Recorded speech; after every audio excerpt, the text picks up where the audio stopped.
रात्रि भोजन नहीं करना चाहिए, चलो रात्रि भोजन का त्याग करो, किसका प्रभाव पड़ेगा? जो रात्रि भोजन का त्याग पहले कर चुका है उसका पड़ेगा। हाँ, ये व्यवस्था होना चाहिए, वो व्यवस्था होना चाहिए, ये ठीक है, वो ठीक है, ये कौन कहेगा? जो व्यवस्थाओं के अनुसार चल रहा है उसी का प्रभाव पड़ेगा। गृहस्थों के लिए भी एक समाज शास्त्र है और मुनियों को भी संभालने का एक समाज मूलाचार है, सबके लिए लिखा हुआ है। दूसरे को कैसे संभालें और अपने आप को भी कैसे संभालें। दूसरों को संभालते रहें और खुद को ना संभाल पाए, मामला बिगड़ जाएगा। अपने को भी संभालें और जो अपने को संभाल लेगा वो दूसरे को भी संभाल सकता है। दूसरा संभले ना संभले उसके ऊपर है, लेकिन इसकी हिम्मत है कि दूसरे को संभाल सकता है। 12 वर्ष तक शरण्यक पुत्र वारिसेन, शरण्यक सम्राट शरण्यक का पुत्र वारिसेन था। वारिसेन तो भावना से मुनि बन गए थे, लेकिन किसी समय उनको उनका बचपन का दोस्त मिल गया, पुष्पडाल नाम था। दोनों बचपन में साथ साथ पढ़ते थे। मुनि महाराज के मन में भी भाव आया, बचपन का साथी है, साथी तो उठते बैठते थे, मैं तो इतने अच्छे रास्ते पर आगे बढ़ गया, ये भी कुछ सोचे विचारे तो अच्छा रहेगा। कुछ वात्सल्य, कुछ स्नेह महाराज का मिला तो वो समझा तो नहीं धर्म, मन में धर्म और वैराग्य का भाव भी नहीं आया, लेकिन मित्र स्नेह के कारण वो भी कहने लगा जो तुम कर रहे वो हम भी करेंगे। हाँ, करंट तो उठा नहीं, लेकिन फिटिंग उसने भी कर ली और लग गया महाराज जी के साथ। महाराज जी उसकी बात को समझ गए कि इसको अभी निर्विकल्पता तो है नहीं, और साथ लग, कोई बात नहीं, साथ लग गए तो लगे रहो। और होते करते करते करते धीरे धीरे करके और 12वें बरस में वारिसेन महाराज ने पुष्पडाल को सच्चा मुनि बना दिया, सच्चा मुनि बना दिया। लगे 12 बरस, लेकिन वारिसेन भी पीछे नहीं हटे। हाँ, हमारे नाम को लेकर के, हमें देख करके आगे बढ़ गया तो नाम तो हमारा ही जुड़ा है ना। हाँ, इसको ठीक करके रहेंगे। और पुष्पडाल 12वें बरस में जाकर के सही रास्ते पर आगे बढ़ गए। रास्ता तो पहले से भी सही था, बाहर का रास्ता पूरा सही था, पर मन का विकल्प उनका दूर नहीं हो रहा था। वो मन का विकल्प दूर करने में प्रयोग करते करते 12वें वर्ष में वारिसेन मुनिराज सफल हुए। अनेक उदाहरण ऐसे आते हैं। आचार्य शांति सागर जी महाराज जी ने संलेखना में रत एक मुनि का मन विचलित हो गया।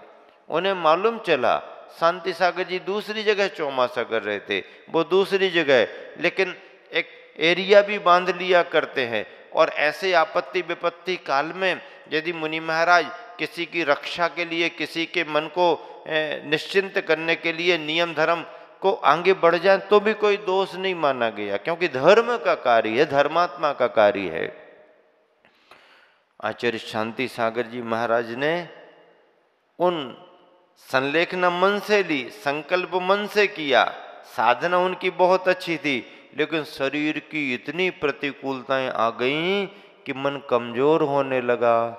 जब आचार्य महाराज को मालूम चला तो उन्होंने आकर के इतना अच्छा संबोधन दिया, इतनी बढ़िया सेवा की और सब कुछ करके उनके लिए पानी पानी कर दिया।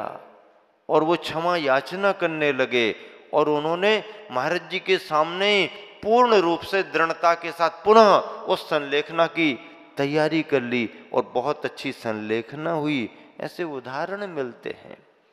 गुरुवर आचार्य विद्यासागर जी ने कितने परिवारों को संभाल लिया, कितने विचलित होते बालक बालिकाओं को संभाल लिया, किसी का नाम कहीं बताया थोड़ी जाता है, इन सब बातों का प्रचार प्रसार थोड़ी किया जाता है, मंच और माइक से ये बातें थोड़ी होती हैं।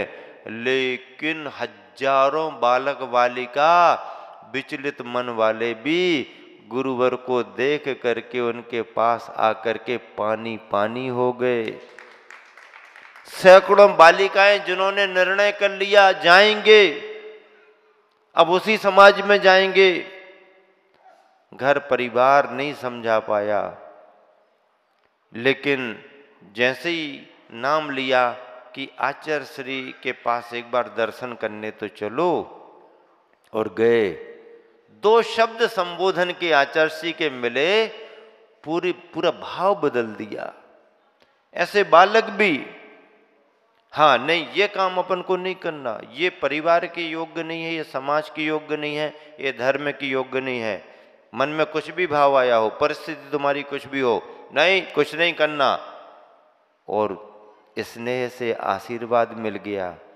और जरा गुरुवर ने और प्रसन्न होकर के पिच्छी लगा दी तो दुनिया ही बदल दी उन्होंने। हाँ, जो काम बड़ी बड़ी जगह नहीं हो पाते हैं वो गुरुओं के पास आने पर अपने आप हो जाते, क्योंकि जैन कुल में जन्म लिया है तो कितना ही ना कितने ही कर्म की तीव्रता में विचार कर ले, मोह में आकर के कितना भी बड़ा निर्णय कर ले, लेकिन उसके अंदर में अपने धर्म गुरु के प्रति कोने में कहीं श्रद्धा तो बनी रहती है, श्रद्धा बनी रहती है। एक लड़की मन चले भावों में आकर के मोह के परिणामों में जैन कुल को छोड़ करके कहाँ, रोज जिसके घर हिंसा होती है और दुकान लगती उस परिवार में चली गई। एक शहर की सत्य घटना है, और दुकान उसकी गली में ही थी, और मंदिर से निकल करके जंगल जाने का रास्ता महाराज जियों का वही गली से होता था। वो उस घर परिवार में ढल गई, लेकिन जैसे ही संघ का प्रवास हुआ और उसे मालूम चला कि महाराज जी इसी रास्ते से जंगल को जाएंगे, तो उसको इतनी शर्मिंदगी महसूस होने लगी कि जैसे महाराज जी का समय हो वो अंदर चली जाती, समय हो अंदर चली जाती। महाराज जी ने कुछ नहीं कहा, मालूम तो सब हो गया, जाने लगी। और धीरे धीरे धीरे धीरे उसको ये लगा हमारे गुरु निकले और हमें छिपना पड़े, इससे हमारा अभागा और जीवन क्या होगा, और अंदर अंदर गिलानी आने लगी। और एक समय ये आया कि उसने अपने विचार बदले और घर परिवार को छोड़ करके वो बाद में वापस आई।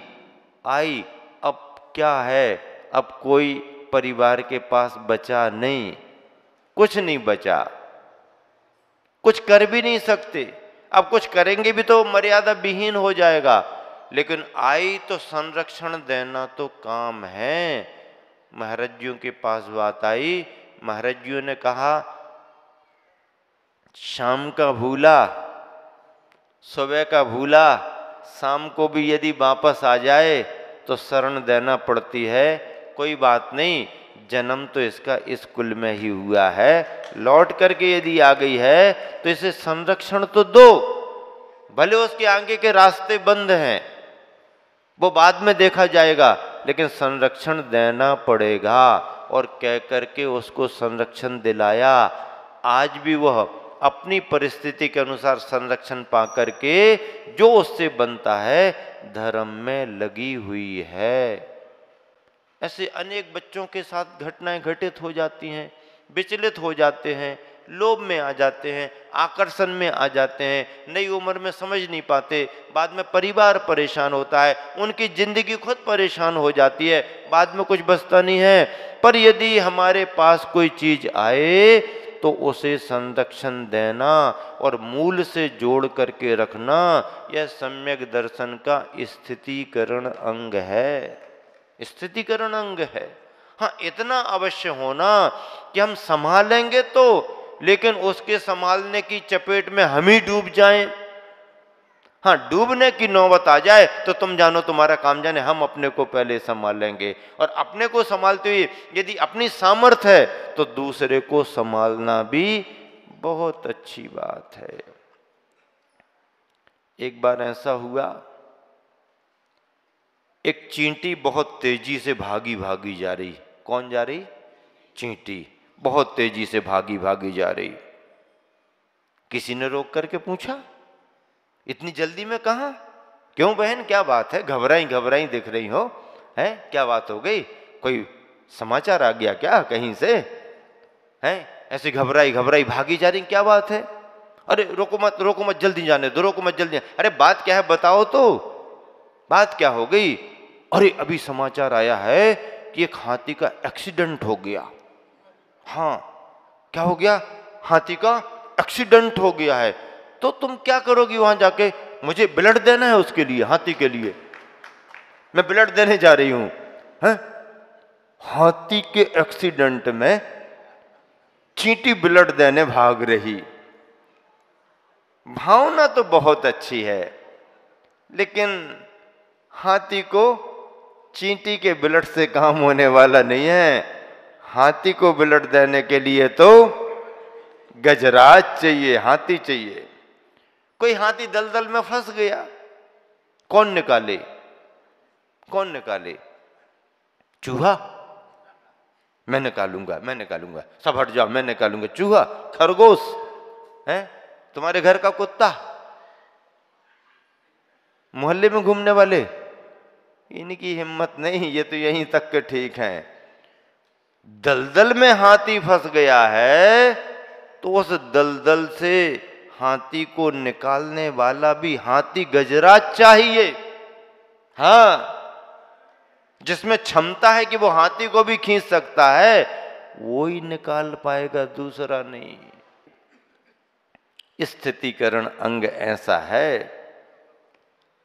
दर्शना चरणा द्वापी चलताम धर्म वत्सली। धर्म वत्सल एक विशेषण दिया है। किसके मन में ये भाव आएगा? जो धर्मात्माओं के प्रति प्रेम रखता है। घृणा करने वाला क्या, द्वेष रखने वाला क्या, पराया यदि मान रहा है दूसरे को तो क्या? हमने अपना माने ही नहीं, हम प्रेम कैसे देंगे तुम्हें? अरे जब तक अपनेपन का भाव नहीं आएगा तुम्हारा प्रेम प्रकट ही नहीं होगा। हाँ, अपनेपन का भाव पहले लाओ। ये हमारा है, परिवार का सदस्य है, समाज का सदस्य है, नगर का सदस्य है, हमारा अपना है। कहाँ तुम्हारा सदस्य है? तुम्हारे तो इतने 5 सदस्य, 4 सदस्य, हम दो, हमारे दो, बाकी सब फेंक दो। क्या? हम दो, हमारे दो, बाकी? अब बाकी का क्या करें भैया? आपने तो यही फार्मूला, हम दो हमारे दो, हम दो हमारे दो, बाकी सब। ऐसे कैसे काम चलेगा? नहीं, हमारा है, अपना है, संरक्षण है, हमें सेवा करना है। ये सब करके अपना मानना पड़ेगा, पहले आत्मीयता आना। छोटा बच्चा, ये हमारे मम्मी पापा हैं, ये हमारे दादा दादी हैं, ऐसा भाव करे। वृद्ध दादा दादी, ये हमारे बेटे बहू हैं, ये हमारे नाती पोते हैं। तब तो फिर आत्मीयता का संचार दोनों तरफ से होता है। और आत्मीयता का संचार होता है तो पराया भी अपने जैसा लगता है। अपने को अपना बनाना तो बहुत आसान है, जो पराये को अपना बना ले विशेषता तो उसी की है। हाँ, अपरिचित आदमी भी पहली बार आया और जरा सी मुस्कान से, जरा सी वार्ता से उसको ये लगने लगे, ये तो ऐसा लग रहा है जैसे बहुत पुराने परिचित हों, आपकी विशेषता मानी जाएगी। और अपना सगा संबंधी भी, मित्र भी, परिचित कुटुंबी भी आए और जैसे ही उसने देखा और तुम्हारे चेहरे पर 363 झुर्रियां, मुरझाई कली कली, बिखरी गली गली, मुरझाई कली, 363 झुर्रियां। कई लोग अभिषेक में अपनी ड्रेस को ठीक ठाक करके पहन करके आते हैं, और कोई कोई पुराने ज़माने का ऐसा वैसा उठा करके रख करके और उसी को पहन करके आ जाते हैं। हम समझ जाते हैं 363 झुर्नियाँ दिखाई दे रही हैं, लगना क्या था। अच्छा ऐसा ऐसा हाथ करते, घड़ी करते, सामान तो वही है, सामान कोई नया थोड़ी लाए। मैं कई बार कहा करता हूं, अगर तुम्हारे घर में खुशियां कम हो, क्या अगर तुम्हारे घर में खुशियां कम हो तो बाजार से कुछ नया सामान लाने की जरूरत नहीं। हाँ, अगर तुम्हारे घर में खुशियां कम हो तो बाजार से कुछ नया सामान लाने की जरूरत नहीं। खुशियां पाने के लिए घर का बिखरा हुआ सामान ही सजाना शुरू कर दो। घर का बिखरा हुआ सामान ही सजाना शुरू कर दो। अगर तुम्हारे घर में खुशियां कम है, खुशियां बड़ी हो तो हमारे पास नहीं आना, हाँ जो करना करते रहो। अगर तुम्हारे घर में खुशियां कम हो रही हो, खुशियां कम दिखाई दें, तो बाजार से नया कुछ सामान लाने की जरूरत नहीं है। फिर क्या करें महाराज? लो हमसे मंत्र देते हैं। क्या है मंत्र? अपने घर के बिखरे हुए सामान को ही सजाना प्रारंभ करो, खुशियां लौट करके वापस आ जाएंगी। यही मंत्र है। खुशियां साधन नहीं देते हैं, खुशियां हमारे अंदर की जो संयोजना है वो देती है। खुशियां हमारे परिणाम देते हैं। इसलिए महलों में रह करके भी रोने वाले दिखाई देते हैं और पत्तों की कुटिया में रहने वाले भी बंसी बजाते हुए दिखाई देते हैं। चैन की बंसी। किसकी बंसी? चैन पहनने वाले भी बेचैन दिखाई देते हैं। चैन पहनने वाले भी बेचैन दिखाई देते हैं और बिना चैन के भी चैन की बंसी बजाने वाले ये कौन होते हैं? जो सच्चा सम्यक दृष्टि भव्य आत्मा है वो होता है। इस तरह से सम्यक दर्शन के अंगों में आज स्थितिकरण अंग की चर्चा हुई है। स्वयं अपने को संभालें, सभी को संभालें, सब संभलें, सभी को सहयोग दें। सबका साथ, सबका विकास और सबका विश्वास, यही आप सबके लिए मूल मंत्र है। महावीर भगवान की